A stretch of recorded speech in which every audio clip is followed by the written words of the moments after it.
Hello guys. So this is the second video of C programming series and I hope that you all have learned the main and the basic difference of between the compiler and interpreter, and if you haven't, then go to the first video and please watch it and then come back to this second video. Okay, so now without wasting any time, we'll start with the second video. Okay, so the first thing here I have written is the caution. Why? C is a case sensitive language. Now, what does this mean? C is a case sensitive language. What does this mean is that, like, if I write anything, if I write main, okay, see, here I have written MAIN. Here M is capital. If I write MAIN, this main is different from this main. MAIN is again different. MAIN is again different. All these words is read similarly, which is main. But C reads it differently. For C, this main is different. This main is different. This main is different, and this main is different. For us, all the four mains are same, but for C, all the four mains are different. All these words are different for C language. Therefore, C is a case sensitive language, which means that if you have written it in uppercase or capital letter, then it should be in the whole program, it should be in capital letter or it should be in small letter. So understood? So there is a difference between all these words. That's why you should be very specific about the word which you are using, and you should not make a mistake by writing first this main and then in a head program you are writing this main and somewhere this. The C will show you a error, and if you want to write a error free code, then you should not make such a mistake. Now we'll first learn about how the flow of program is. I will explain you each and every theory, but I feel that while learning programming, we should learn it with the help of code. We will learn the whole theory with the help of code. There is no meaning that I'll teach you all the theory and you don't know how to write the code. So we'll go with the code and we'll simultaneously learn the theory. So now I've written here one line code. Not one line, but only the executable line is only this one line. So it is the smallest available or the smallest possible code.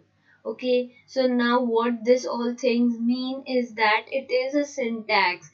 Anybody who is writing a code will have to include this thing.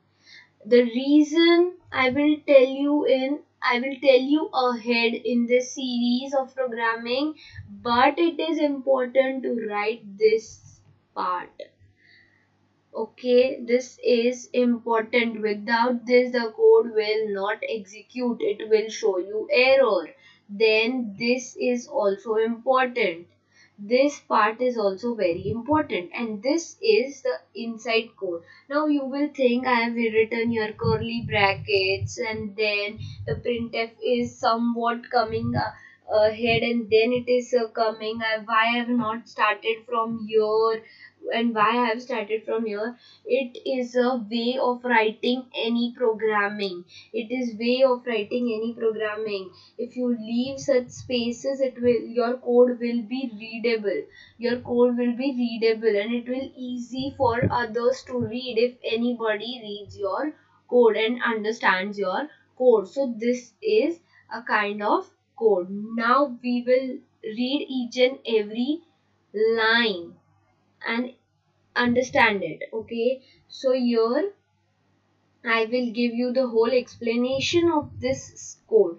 Okay, this code is similar to this. Here I've shown you that these things are important. You have to compulsorily write it. You have to compulsorily write this and this. You can change the inside code.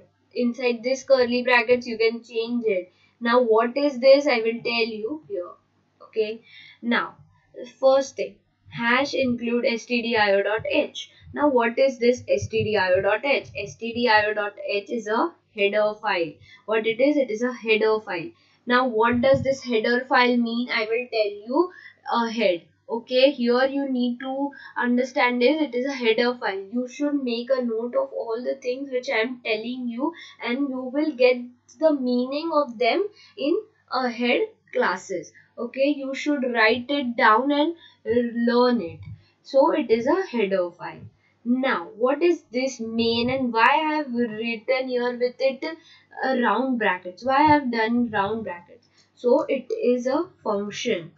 It is a function which is named as main, whose name is main. Okay, whose name is main, which is named as main. It is a function. Okay, the thing you see with this round bracket is a function. Your main is with the round bracket, so it is a function. Now you will tell me what is this int here? What this int means? Now int means, now what does this int means? Okay, we'll learn it now. Okay, so int. Now see, the I got capital, but I need to be precise that I is small. Okay, otherwise it will give me a error. I is a keyword. Keyword used for integer. What it is? I is a keyword which is used for integer. Now what is a keyword? I will be telling you in this slide, but for now you should understand that it is a keyword. Okay, now what is a, b, sum? What I've written all this, a comma b, like a I have given, then I've also written b. What is all these things? It is variables. These are variables. Okay, now what is the meaning of variables? I will tell you. Then the only things you should here you have to learn is this only. I will tell you all the other things ahead. This is a format specifier which we will be using.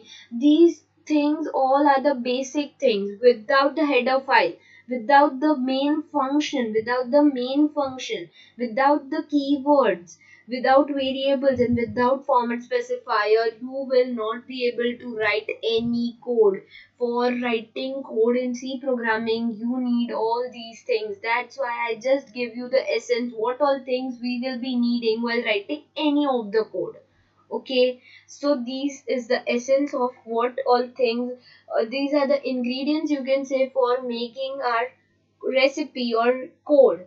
Okay, so you should write it somewhere and keep it in your mind so that it will be easy for you to learn more things ahead. Now, what does this code is doing here? It is just adding two numbers. See, it is just adding two numbers. First, it is taking first number from the user. Then it is giving the value in A. Then it is taking the second value and giving it to B. Then what it is doing, it is adding. It is adding A and B and giving the whole value to sum. And then at the end it is printing sum. Now what is sum? What is this printf? Okay. What is this word? Okay. What is printf? It is, why it is used? It is a keyword. Okay. It is a keyword. But why it is used here? It is a keyword. It is used for printing things or statements, you can say statements on screen. Okay. Now what is scanf then? What is scanf? Again, it is a keyword. It is a keyword. It is used for, why it is used? It is used for taking input from users. Okay.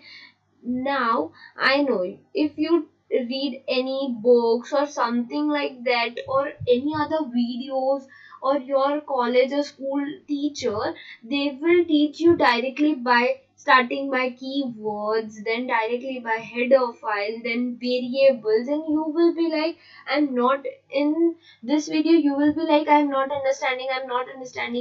But why I am starting it like this is, the reason is, you will better understand what all things you need to use and why you need to use it.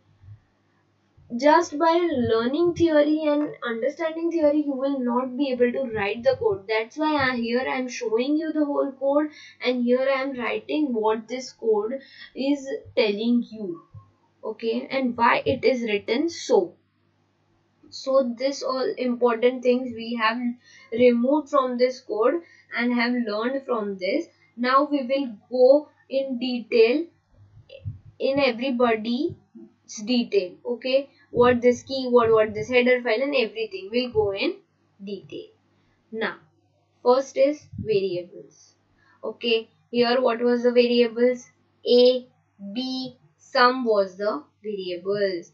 Here A, B and sum was the variables, was our variables. Now what is variables?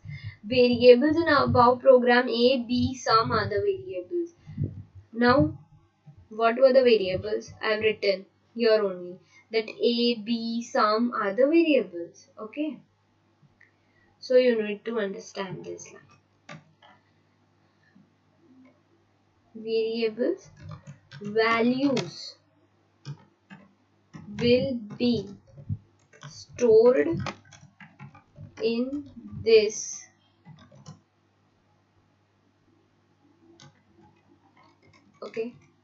in this the values will be stored. You can say alphabets, but no, values will be stored in this variables. Okay, and it is something which can be changed. That's why variable, it means that it can be changed. Variables in above program are A, B and sum. Okay, their values can be changed. Why these variables are used? They are used to store the values. What kind of values? See, what I wrote here, enter one number. So if you add 5, example, if you add 5, okay, if you add 5, okay, so what the A will store? See, I am reading it in A. So what the A will store? A will store 5. What the B will store? What B will store? If I want to give the second number as 6, so where this 5 and 6 will go? It will get stored in A and the 6 will get stored in B. So the output, the sum will be, what the sum will be? It will be 5 plus 6, and you will get the answer as 11. Understood? You will get the answer as 11. So where these all values will be stored? How? See what I have written here. See, you can see it. What I have written here. See, sum equal to A plus B. Here I have written sum equal to A plus B. Now how the sum will know that what is A and what is B?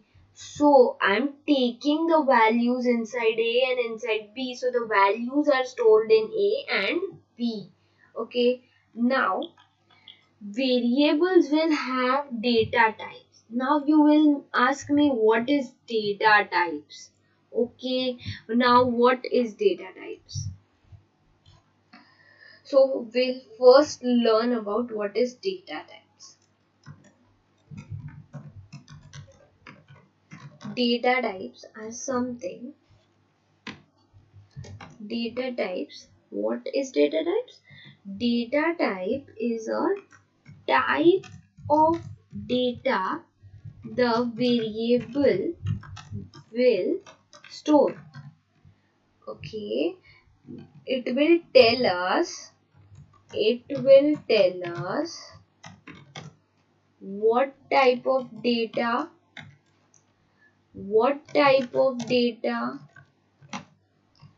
variable will store. It will tell us what type of data the variable will store.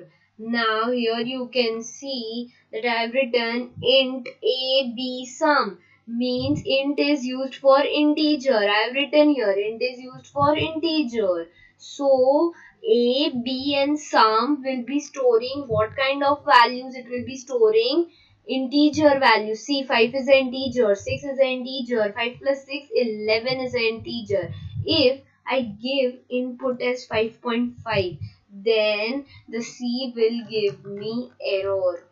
Okay, the C will give me error. I cannot store 5.5 because I have written that it will store integer type of data.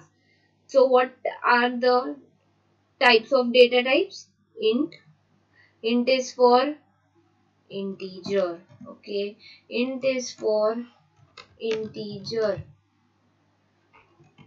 Okay, then float is for decimal values, and char is for characters, or you can say alphabets. Okay, characters, or you can say alphabets. Then see, here I have talked about format specifiers. Okay, now we will see what is format specifiers. Here we'll only see what are the types of format specifiers. I will explain it to you in detail in a head video, but here I will only tell you what is format specifier. See, for integer we will use the format specifier which will be like %d. What we will use? %d. For float we will use %f. For character we will use %c. Okay, so for integer we will use %d. For float we will use %f, and for char or character we will use %c. See, here I have told you what is int. It is integer. What is float? It is for used for decimal. If you want to store any decimal values, see, if I want here if I want that a should be storing like 5.5, then what I will write here? What I will write? I will write float. Okay, float a. Okay, now for float, I will use %f. Char, I will use %c. Now, where I have used this thing, I have used this here. You can see. With scanf I have used. Now, why I have used it here? Now, see. Why I have used %d? Because in my code it was int a. So for int, which format specifier I have to use? %d. So I used %d ampersand a, %d ampersand b, %d. Okay, so why I've used %d here? Because I'm using integer values. Okay, so for now the only thing you need to learn is variables and format specifier. I've just taught you in this video about variables, format specifier and data types. We will be going in detail into each topic. This data types will take almost one video. That format specifiers will take almost half video again. So I'll be explaining you, but for now you should know that why %d I have used. It is used for storing integer kind of values. Why it is used for storing integer kind of values. Now for %f it is used for storing Float means decimal kind of values, floating point values. What we tell it, float values are floating point values. Okay, you can write it, I can write it here and you can take down in your notebook. And this is %c, which we be using for characters, which we use for characters. Okay, now I'll tell you what all these things are, but in ahead programs. Okay, not now, it will be like really tough for you that what all things I'm talking about here. So for now you just need to know there is something called as header file. You just need to know that there is something called as header file, that there is something called as function, and this is a function and it is named as main. Okay, then you need to know that there is something kind of keywords in C, which I will be telling you. There is something kind of keywords in C which which we use. Then these are some kind of variables. Why it is variables? I can give them any name. Okay, I can give them any name. I can even give it here as C, D. I can give it anything. That's why. But I cannot change this. Like if I am today in a mood to write the whole integer here, I want to write whole integer here, then it is not possible. It is not possible. I'm really sorry for this. I'm really sorry. So it is not possible that I don't want to write int, but I want to write integer. Okay, so it is not possible to write the whole integer as a word, and then I will be writing as a and then as b. It is not possible. Okay, here it is compulsory to write int. Okay, then this is a format specifier. There is something called as format specifier. We learned three types of format specifiers. Okay, we learned three types of format specifiers for now. Okay, there is more, but for now we learned three and you all know all that. Then we learned about printf. Okay, we learned about printf. It is used for printing the statements on screen. You need to just remember that printf is used for printing statements on screen. While scanf is used? Scanf is used for taking input from screens. Okay, this all things you need to remember. We will go in each and everything in deep detail and in deeply we will go. There's no need to take tension about it. For now you should learn only this much thing, that what is variables. So I'll giving you a quick revision. What is variables? So variables is something which will store values. It is something which will store values and it is changeable. It can be changed. Okay, now variables have data types. What variables have? Variables have data types. And what is data type? Data type is something which which tells us that what type of data the variable will store. Like if I am writing int a, okay, if I am writing int a, then it will store integer in it. And if I am writing float a, then it will be storing floating point. Okay, then how many types of format specifiers are there? How many types of format specifiers are there? For now we have learned only about three, but there are many. But for now the most important is %d, %f and %c. Mostly the people use this three, but there are other also. We will learn about them also. Okay, so thank you guys. for this video I'll be telling you about more about keywords and about more format specifiers and what all these things which I have written here means. And I'm guarantee you that by third or fourth video you will be able to write this code easily. You will be like that I am gaining knowledge and I am learning it really fast. You will be able to write this length of code easily. You will be telling that it's so easy. Okay, so please stay tuned for more videos and keep revising all this compiler and this variables till the next video, and share it with your friends and also study together. So share it with your friends. If you like the video, please click on a like button, share it, and also subscribe to my channel for more for mastering the C language. Please subscribe to my channel and I will be starting other series too soon. So till then, bye bye and thank you.